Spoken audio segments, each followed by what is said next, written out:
I'm really excited to share this video with you because we've put loads of work into answering some of the biggest questions that you've all had here about the new version 3 Super Heavy, with SpaceX looking to be on track to break the record for the fastest build yet with Booster 19. You don't want to miss this one. Along with that, we've had flights firing off all over the place and some shock announcements that I don't think anyone saw coming. Okay, Neil, we can see you coming down the ladder now. This video is sponsored by Novium, creating innovative hover pens inspired by space. Hey, Marcus House with you here, and a week ago we were in the process of watching the last two sections of Booster 18 roll back toward the build site. The aft section on a booster transport stand and the top section with the integrated hot staging ring on the other barrel stand. Since SpaceX began to tear this down and scrap most of the booster after its unfortunate end, we've been able to see so much that we have not been able to explore before. These were both moved here at the back of the Sanchez area. Now, whether they are going to try to remove anything to be reused on another vehicle is uncertain, but we expect the vast majority of both sections will be scrapped. With all the views that we've been able to see though, this is the perfect time to explain how this works. Now, you may remember that we started to touch on this last week, but not only did a lot of you have a bunch of follow-up questions, but each batch of photographs released since then has revealed even more, so hold on tight. Thanks to ChameleonCircuit working with us here, we've got a bunch of layers of the aft that we have separated out so that you can get a better idea of how this new version 3 booster works. With the transfer tube system removed, you can more clearly see the lines that run to all those engines. Note that those other similar looking grey lines aren't for propellant but filled with other commodities. Remember, when this entire tank is fully loaded, it is full of liquid oxygen, so there is no need for any lines to feed that into the outer 20 Raptor 3s. Instead, that is directly flowing right through when the valves are opened. The central transfer tube is passing the liquid methane all the way down from that top tank, and that is why it is so heavily reinforced. Keep in mind that they essentially glide the Super Heavy back to the launch site even more than they already do for Falcon 9. With all the pressures of that liquid oxygen pushing against it, and later when that's empty, the methane pushing outward, they need all the support here that is designed in. At the bottom of that methane tank we have all these separate lines running out to feed the 33 engines. What is even more unique about this new version 3 Super Heavy though is the new side-mounted tank that has many people confused, and perhaps rightly so. The problem with firing up the engines for a tower catch is that most of the propellant is burned at that point. To avoid starving the inner engines of oxygen that may now be sloshing around in this now mostly empty tank, this side tank is basically taking the role of a liquid oxygen header tank. This remains full for most of the flight, and for the final burn coming in for a catch, this supplies oxygen much more cleanly to the inner engines. It's a bizarre looking spider structure branching out in all directions toward the inner 13 engines. It looks like something out of Alien, doesn't it? But combine this side-mounted tank with the methane transfer tube and they have all that propellant nicely contained for the catch burn. It is worth noting, however, that the inner 13 engines are not always drawing the oxygen from that side tank. That is because at the base of these pipes, thanks to the views from RGV aerial photography, you can see they split in two, coming either from the side-mounted tank or having the ability for valves to open to draw propellant directly from the main tank itself. I think that is really neat. So presumably after the boost back burn, the valves will switch over to the side tank and away they go. Okay, so let's talk about the methane transfer tube, because that is a tad confusing perhaps. There is this bottom part of the tank with an inverted cone at the top, tapering up to a skinnier inner tube. We believe the inner tube extends up just a little way and might actually be closed off at the top in order to act as a sort of pressure-absorbing buffer, kind of a similar idea to fixing a water hammer problem. Parts of it will remain filled with gas throughout the flight. All parts of these separate tanks are filled at the same time, as they aren't closed off from each other. From here, it gets a little more speculative. It seems like SpaceX simply feeds all 33 engines from inside this landing tank, which is kept full. We can see all these 20 outer engine methane lines packed around the bottom. I think this is all absolutely fascinating and obviously quite different from the version 2 Super Heavy propellant supply setup. Do let me know if you have any questions on all this, because of course we love exploring this even further. So moving on, it has been yet another crazy week of progress at the launch site, with more of the old systems for the Pad 1 being removed. The 2 methane tanks SpaceX used to store reclaimed methane were to be transported off-site at the start of the week. SpaceX recondensers boiled off gaseous methane, converting it back into its liquid form to be used again, much better than simply letting it escape or burning it off. We can see that sort of burn off currently, in fact, at Blue Origin's Launch Complex 36, although they may choose to recapture that at some point, of course. The LR11000 crane, using a long horizontal load spreader, moved over, hooked up to the first of the 2 tanks, and lifted it out to be placed on a transporter. That rolled it out of the way so that the crane could hook up to the second tank. Out that came in no time, and the rigging was disconnected. Given that we had seen a road closure posted to the SpaceX website, we knew that these would soon be rolling out to the port of Brownsville. I suspect that if these were going to be used at the McGregor site, they would have just been moved by road, so we may even see these tanks show up at the Cape in Florida, but time will tell. Now, down over at the old launchpad location, the removal of the steel pancake has ripped into action. This week we could actually see parts of the sandwich structure as it was being torn out piece by piece. The chopped sticks on the original launch tower have been getting more upgrades to bring them up to the latest design. The crew were seen here on Lab Padre's rover camera welding new circular plates to cap off the ends where they were previously cut a few weeks back.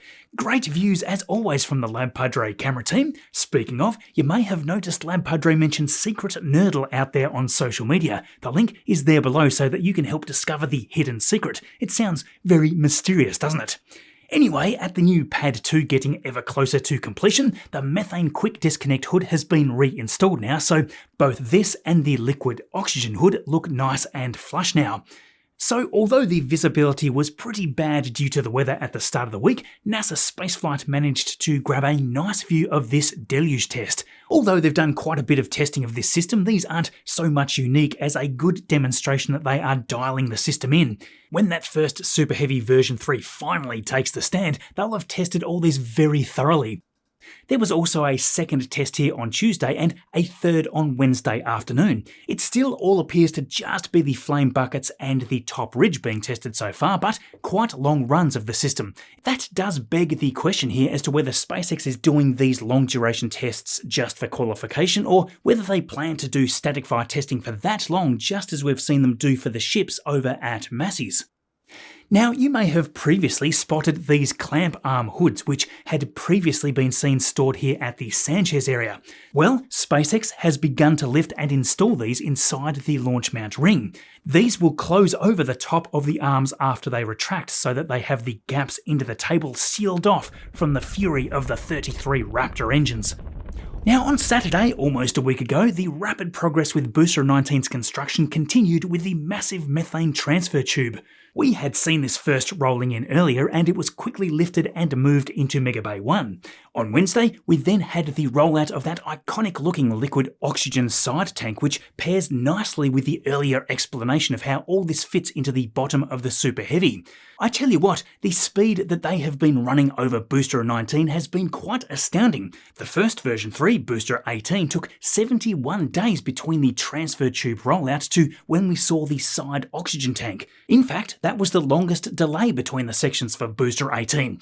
Anyway, the side tank was parked in front of the bay for the rest of the day, and at about 3 AM on Thursday morning, it was rolled in. This leaves only the aft section to roll out, and they will be able to free up the turntable for the top methane sections of the Super Heavy to start rolling in. Now, while they are fully integrating that inside the booster, we also saw the liquid oxygen tank autogenous pressurization pipes being lifted in to be installed onto the vehicle as well. So far, this all puts Booster 19 on track to be the quickest constructed booster ever, but of course, we'll need to see how fast the rest is stacked. At this point, it seems very clear that SpaceX has the ability to pump these out faster and faster as they have all the workstations set up in the Star Factory. Once paired with the brand new gigantic Gigabay, it'll be quite something to see. Over at Massey's, the Booster Forward test article continues to be put through testing as it has now done its 8th cryogenic test. Before diving into all that though, I want to show you something that has genuinely become one of my favourite pieces sitting here in our creative little office.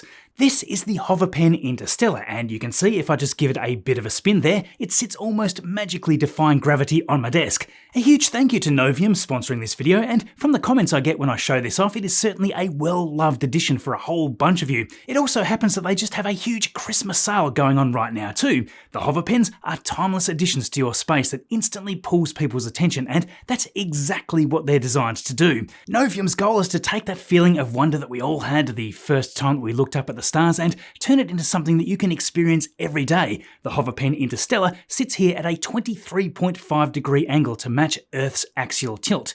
It's available in several colours: Mars Magma, Starlight Silver, Neptune Blue, or Space Black like my one here. If you want something even more special, you can choose this Meteorite option, which includes not only an 18-karat gold band, but it also has a little shard of meteorite embedded in the end. Indeed, a literal piece of space on your desk from a meteorite estimated to have formed 4.56 billion years ago. Hoverpens are completely refillable, so this will last you forever, and if you happen to love writing with a fountain pen, there is also the Hoverpen Future, a 2-in-1 fountain and rollerball pen with interchangeable tips. Any of these make a great gift for anyone who appreciates space, art, or engineering, and they come packaged up beautifully. Just use code MarcusHouse or scan the QR code here to get that massive 15% Christmas discount for 48 hours, along with free worldwide shipping on all Hoverpens. Thank you, Novium. Okay, so back to Massey's. After the Booster Forward test article was put through its 8th cryogenic test, the question is, how many more are to go? It's kind of intriguing that SpaceX still hasn't hooked it up to a can crusher hat to fully stress test those diagonal trusses. Also, just an interesting thing to note is that the static fire stand was moved away from the trench a little this week. As far as we know, that is the first time since Ship 36's energetic ending that it has been moved, so we'll be keeping an eye on that. Now, it seems that SpaceX is gearing up to conduct an initial public offering, or IPO, sometime soon, with Bloomberg speculating that their valuation will be a monstrous $1.5 trillion. Now, that IPO will gather about $30 billion of extra funding. That is a staggering figure and would make it the largest IPO in history. I think we can also assume that this will be done in such a way that Elon will still retain the big majority of voting shares. Based on Eric's reporting with Ars Technica here, Elon did confirm that there is truth to what initially just seemed like rumours. One thing's for sure, this does mean that SpaceX is wanting to step up to the next gear once more. Again, there is a lot more talk here about the potential of data centres in space. Given that Mars transfer windows only really open up for a few months every 2 years, while waiting for those to arrive, SpaceX wants an absolute frenzy of commercial launches and opportunities to make this exciting future a reality. Now, before moving on, Tony Bella has some new designs up on the store right now, and for those that have been waiting for a sale, Spreadshirt has a 25% discount going on for any of this over the next few days. It may just get there for Christmas, but depending on where you are right now, it's getting tight. Anyway, really love this new HLS design, so you'll find all that below. Okay, so Falcon 9 action kicked off this week on Sunday morning with Booster 1088 lifting off beautifully lit up from Vandenberg Space Force Base. It was a particularly nice view of Slick 4E disappearing out of view from the onboard camera on this flight, right up through Max Q and all the way to stage separation for that one uninterrupted camera view. 28 satellites on board once more with this set for Group 1115. Also, I've got to say, I didn't see one dropped frame of the booster coming back to land in the feed. It went all the way through that entry burn phase and down to the landing burn without one blip of signal loss. Usually we see at least a little bit of choppiness on the feed here, but not today. There we go, landing on the drone ship Of Course I Still Love You for this booster's recovery number 12. Just a little over a day later, the Group 692 mission was away from across the country at Pad 39A, and yes, this, my friends, was another record breaker. Booster 1067 was on its incredible 32nd flight to take this batch of 29 on board out of the atmosphere. It's always interesting watching this flight leader do its thing each time. You never know if this is going to be the flight that may be the one that finds an aging fault in the system. It had been 50 days since its last flight, if I'm counting that correctly, but as far as I can see, not a problem anywhere. The real test, though, was that final landing burn, and a shortfall of gravitas was waiting right there, and bam, there it is, the new record, 32 flights. What will the flight limit actually be on these, I wonder? 40? 50? All I know is that this one looked as smooth as any other. To break up the routine a little, the next wasn't a Starlink. No, it was the NROL-77 mission launching from Slick 40. This was under a day since the previous flight, so they were rolling these out like crazy at the start of the week. This early afternoon flight on Tuesday took yet another secretive payload to orbit. Unlike Starlink though, this was a return to launch site mission. Because of those usual secretive reasons, we were not given a view of the second stage after separation, but we got to watch the booster do the full boost back burn to head all the way back home to the pad. It was a very cloudy day at the launch site, so we needed to wait until it broke through the cloud layer before we got to see it coming in from the cameras below. A particularly nice landing view there, with the ground cameras capturing the return of booster 1096 as it made its 4th touchdown at landing zone 2. Early the next morning, they were off again with Starlink Group 1511 from California. The great thing about this mission though was that SpaceX shared the deployment on social media afterward. Even though this flight was just prior to 4 AM in the morning, at this spot in the orbit the satellites were lit up nicely as they drifted away, 27 of them there in total on this one. Of course, I Still Love You had already returned the booster to the port from Sunday morning's mission and was already back out here again for the catch of booster 1082, touching down for its 18th time. That left just the last for the week for Group 690 on Thursday evening from Slick 40, booster 1083 on Flight 16 with 29 satellites in the stack, and just read the instructions out there for the 5th Falcon landing in 5 days between Sunday and Thursday, so yeah, that's just crazy. The parking spots at the International Space Station are no longer packed full. NASA's Johnny Kim, along with the cosmonauts for MS-27, have safely returned to Earth after 8 months at the station. The trio within Soyuz undocked on Monday as planned and were touching down in Kazakhstan about 3.5 hours later. We didn't get to see a great deal due to the cloud cover, but recovery teams reached the toasted Soyuz capsule shortly after landing. Back breathing fresh air for the first time in 245 days, they were welcomed by snow falling as they were taken out of the vehicle and checked over. Johnny Kim there was the last to be freed from the capsule.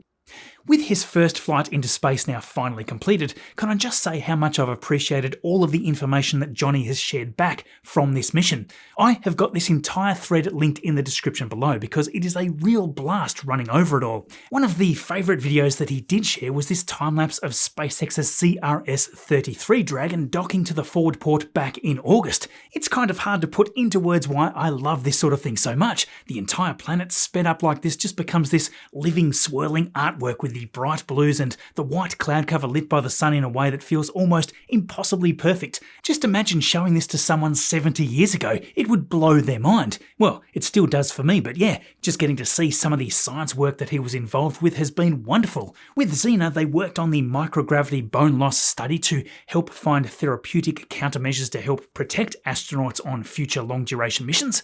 What about working on 3D bioprinted human liver tissue to see how that matures in microgravity? Helping advance future space medicine may indeed help researchers grow healthier, more functional tissues for patients. Imagine the impact of that alone for the future of commercial space stations.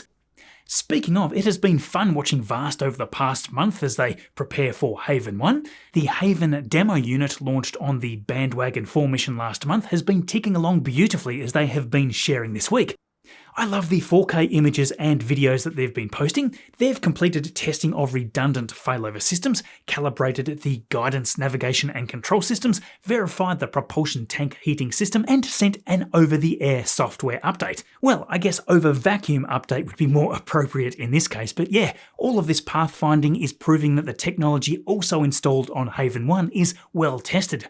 This mission is going to be one of the huge missions of 2026, and VAST shared these photos of the docking adapter while it was having its fit check. This is Haven 1's now fully tested passive docking hardware. That means that it will be the Crew Dragon that will attach to this and will have the active mechanisms needed to dock successfully.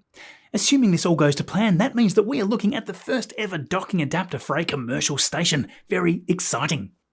Now, lawmakers in Washington are starting to get a little more heated with NASA's current moon plan, with some now openly warning that the current Artemis program cannot work. The major concern looming over everybody is that China may beat the US to land humans back on the moon. At a House subcommittee hearing this week, former NASA Administrator Mike Griffin was saying that the Artemis plan leans way too hard on complicated, unproven in-space refilling and has too many moving pieces to realistically work. His idea is to scrap Artemis 3 completely, everything after it, and then start fresh. So there is growing pressure here, and it's going to be interesting to see what the NASA administrator's plans are going to be. Speaking of, how close are we to seeing Jared placed in this administrator role? Well, on Monday this week, the key vote before the Senate committee to determine if his nomination as NASA admin should be sent over to the Senate had passed with a nice majority of 18-10, so things are looking good that he will end up approved and placed into the position by the end of this month. A few weeks ago, you may have spotted this leaked document called Project Athena. It's all about a bold plan to completely reshape NASA under Jared Isaacman's administration. The goal seems simple: move faster, cut the bureaucracy, and push hard toward the moon, Mars, and a real growing space economy. On the inside, the proposal calls for a massive workforce shakeup with fewer managers, fewer meetings, stricter performance reviews, and more accountability. There's a lot of debate out there about whether these sorts of views are justified, but it also pushes for consolidating NASA centres, killing slow committees, and cracking down on bloated contracts, especially ending most cost-plus deals, which I'm sure many would be in favour of. It's all very interesting. It means speeding up the Artemis plan, pushing hard into nuclear-powered propulsion, maximising the International Space Station's research, and getting serious about Mars with an early uncrewed mission as soon as 2026. I would love to know what you think of all of this. So there we go, my friends, another week closed off as we rapidly approach the final few weekends of the year. I'd love to know your favourite moment of space action this year in 2025 so that we can put something quite neat together for you. Let me know in the comments. I hope you enjoyed this video. If you did and are not yet subscribed, that button down there, believe it or not, does not press itself. If you want to continue with more space goodness, do me a favour and give this one a go. That helps in a huge way. Thanks for watching all this way through. I will see you all in the next video.